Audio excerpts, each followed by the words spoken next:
नमस्कार, आप देख रहे हैं न्यूज़ एट 8। सेंट्रल लंदन में इंडिया हाउस के बाहर आज फिर खालिस्तान समर्थकों ने प्रदर्शन किया है।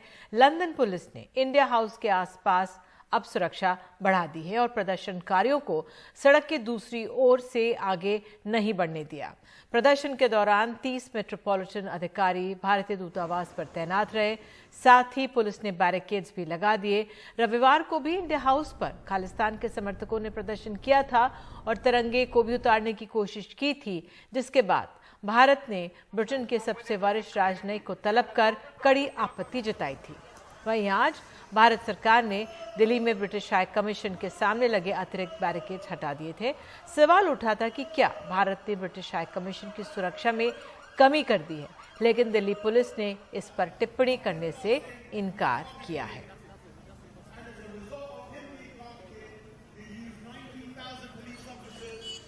क्या भारत सरकार ने यूके सरकार से जुड़ी इमारतों के सुरक्षा घेरे का स्पेशल कवर घटा दिया है?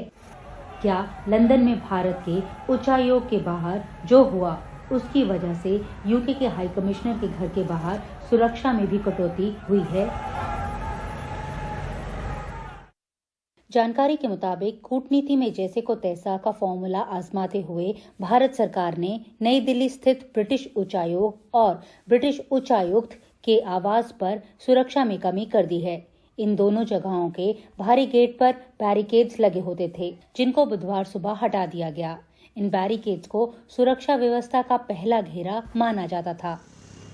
वैसे केंद्र सरकार का कहना है कि समय समय पर सुरक्षा की समीक्षा होती है और उसके हिसाब से ही सुरक्षा घेरा बढ़ाया या घटाया जाता है।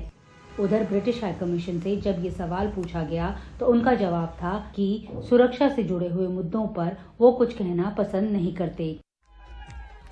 माना जा रहा है कि भारत की ओर से ये संकेत इसलिए दिया गया है कि भारत सरकार के लगातार आग्रह के बाद भी ब्रिटिश सरकार ने भारत के उच्चायोग के बाहर सुरक्षा नहीं बढ़ाई।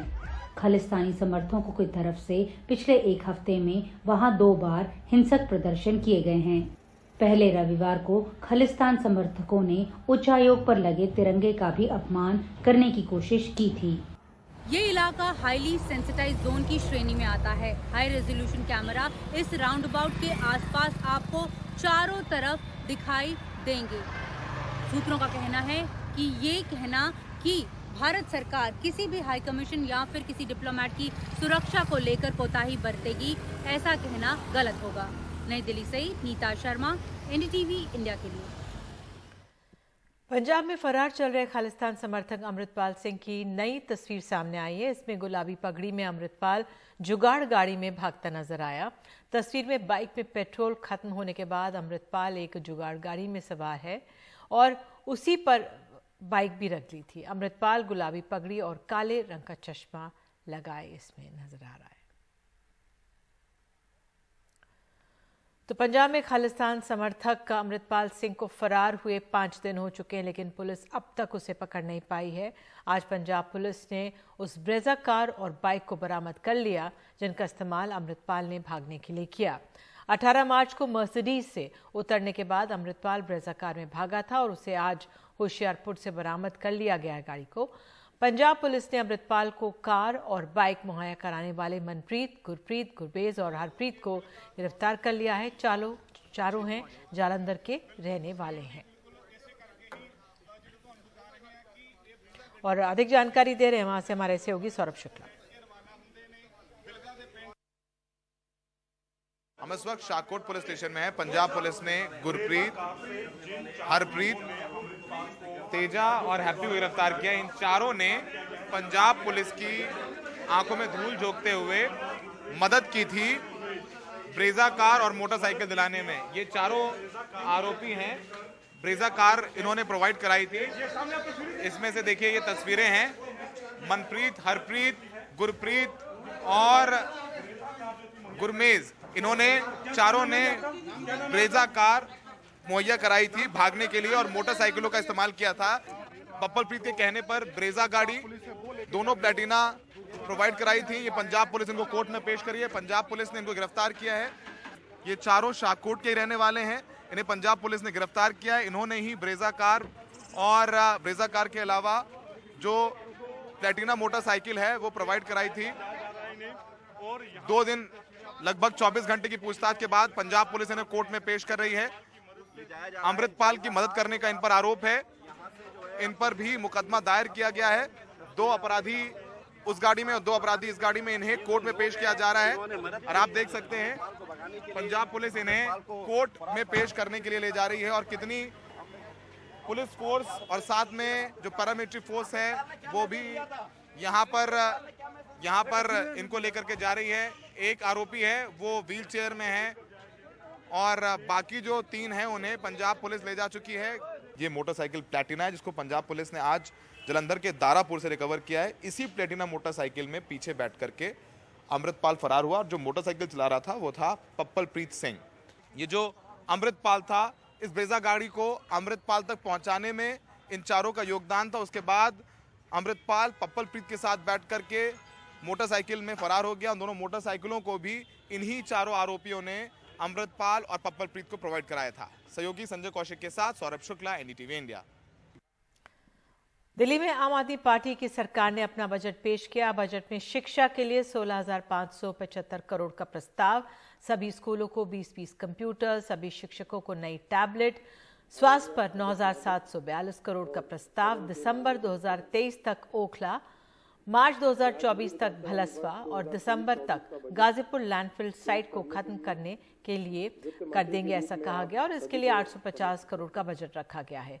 100 महिला मोहल्ला क्लिनिक्स खोलने का भी इसमें प्रस्ताव रखा गया है। और विनीत महसूस कर रहा हूं, पिछले 8 वर्षों में दिल्ली सरकार ने कुछ ऐतिहासिक बुनियादी इंफ्रास्ट्रक्चर प्रोजेक्ट्स को पूरा किया है, जिसने दिल्ली का चेहरा बदल दिया है।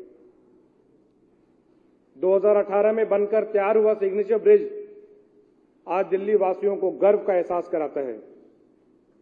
सराय काले खां और आईने बाजार को जोड़ने वाला बारापुला फ्लाईओवर का दूसरा चरण भी 2018 में जाकर पूरा हुआ। बारापुला फ्लाईओवर का तीसरा चरण भी जल्द ही पूरा होने की उम्मीद है।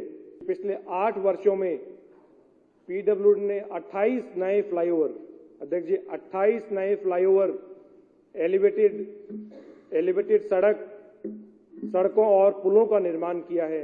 दिल्ली के 3 कूड़े के पहाड़ पिछले कई दशकों से दिल्ली की छवि पर एक काला धब्बा रहे हैं। हालांकि कचरे के पहाड़ से निपटने का काम एमसीडी के दायरे में आता है, लेकिन दिल्ली के लोगों की खातिर हम एमसीडी के साथ मिलकर काम करेंगे और तीनों कूड़े के पहाड़ों का अंत सुनिश्चित करने के लिए हर संभव सहयोग प्रदान करेंगे। दिल्ली में पीएम विरोधी पोस्टर्स के मामले ने तूल पकड़ लिया और दिल्ली पुलिस ने रूटीन कार्रवाई बताते हुए प्रधानमंत्री विरोधी पोस्टर्स लगाने के मामले में 36 केस दर्ज किए और 6 लोगों को गिरफ्तार कर लिया। बीजेपी के मुताबिक पोस्टर अवैध तरीके से लगाए गए थे, जबकि आम आदमी पार्टी कह रही कि पोस्टर में ऐसा क्या आपत्तिजनक है। एक रिपोर्ट। मोदी हटाओ देश बचाओ से लिखे ऐसे पोस्टर पूरी दिल्ली में लगाए जा रहे थे। ये पोस्टर हर रोज देर रात या फिर सुबह तड़के चोरी छिपे लगाए जा रहे थे। पुलिस की जांच के दौरान आईपी स्टेट इलाके में एक वैन पकड़ी, जिसमें करीब 2000 ऐसे पोस्टर बरामद हुए। वैन वाले ने पुलिस को बताया कि पोस्टर आम आदमी पार्टी के मुख्यालय जा रहे हैं। इसके बाद 2 प्रिंटिंग प्रेस के मालिकों को पकड़ा गया। उन्होंने बताया कि आपने ऐसे 50,000 पोस्टर छापने का ऑर्डर दिया था। अब बीजेपी इसे लेकर हमलावर है। आप एक पोस्टर लगवाते हो बिना नाम के, और जब एफआईआर होती है तो आप चिल्लाना शुरू कर देते हो कि देश के अंदर लोकतंत्र नहीं है। दिल्ली पुलिस सूत्रों ने पहले बताया कि पोस्टर आपत्तिजनक हैं। पोस्टरों में कानून के तहत प्रिंटिंग प्रेस का नाम और पता नहीं लिखा है, इसलिए कार्रवाई की। पूरी दिल्ली में अवैध तरीके से अलग अलग तरह के पोस्टर लगाने के मामले में दिल्ली पुलिस ने 136 केस दर्ज किए हैं, जिसमें 36 केस मोदी विरोधी पोस्टरों को लेकर दर्ज हुए हैं। इस मामले में कुल 6 आरोपी गिरफ्तार किए गए हैं। 2000 मोदी विरोधी पोस्टर हटाए गए हैं, जबकि 2000 जब्त किए गए हैं। अब पोस्टर लगाने वाली आम आदमी पार्टी पूछ रही है कि इसमें क्या आपत्तिजनक है। अब मोदी हटाओ देश बचाओ नारे के साथ गुरुवार को जंतर मंतर पर आंदोलन होगा।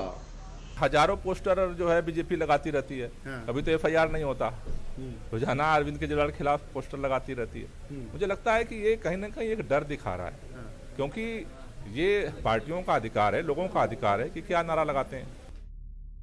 इस मामले में पकड़े गए सभी आरोपियों को जमानत मिल गई है। दिल्ली पुलिस के सूत्रों ने पहले कहा कि पोस्टर आपत्तिजनक हैं और पोस्टरों में नीचे प्रिंटिंग प्रेस का नाम नहीं लिखा हुआ है, इसीलिए ये कार्रवाई की गई है। लेकिन जैसे ही मामले ने राजनीतिक तूल पकड़ा, दिल्ली पुलिस ने कहा कि शहर को साफ रखने के लिए ये एक रूटीन कार्रवाई है।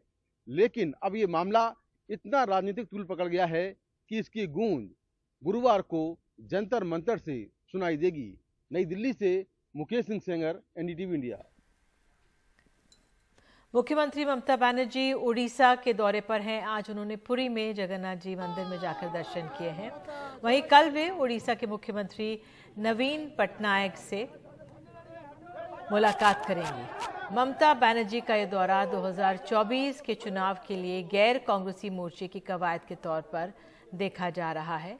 इससे पहले सपा अध्यक्ष अखिलेश यादव ने कोलकाता में ममता बनर्जी से मुलाकात की थी। देश में फिर बढ़ रहे कोरोना के मामलों पर प्रधानमंत्री मोदी ने आज उच्च स्तरीय बैठक की है। देश के कई राज्यों में, खासतौर पर महाराष्ट्र, केरल और कर्नाटक में कोरोना के केस फिर से बढ़ रहे हैं। देश में पिछले 24 घंटे में 1134 नए कोरोना केस मिले।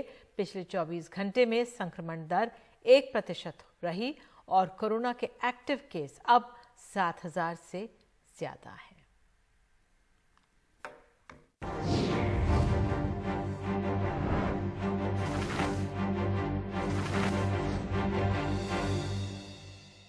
तमिलनाडु के कांचीपुरम में आज एक फैक्ट्री में आग लगने से 8 लोगों की मौत हो गई और 17 लोग घायल हो गए हैं। घायलों को अस्पताल में दाखिल कराया गया। हादसे की वजह का अब तक पता नहीं चल सका है। कांचीपुरम के कलेक्टर के मुताबिक फैक्ट्री में 25 लोग काम कर रहे थे। धमाके से फैक्ट्री पूरी तरह से ढह गई।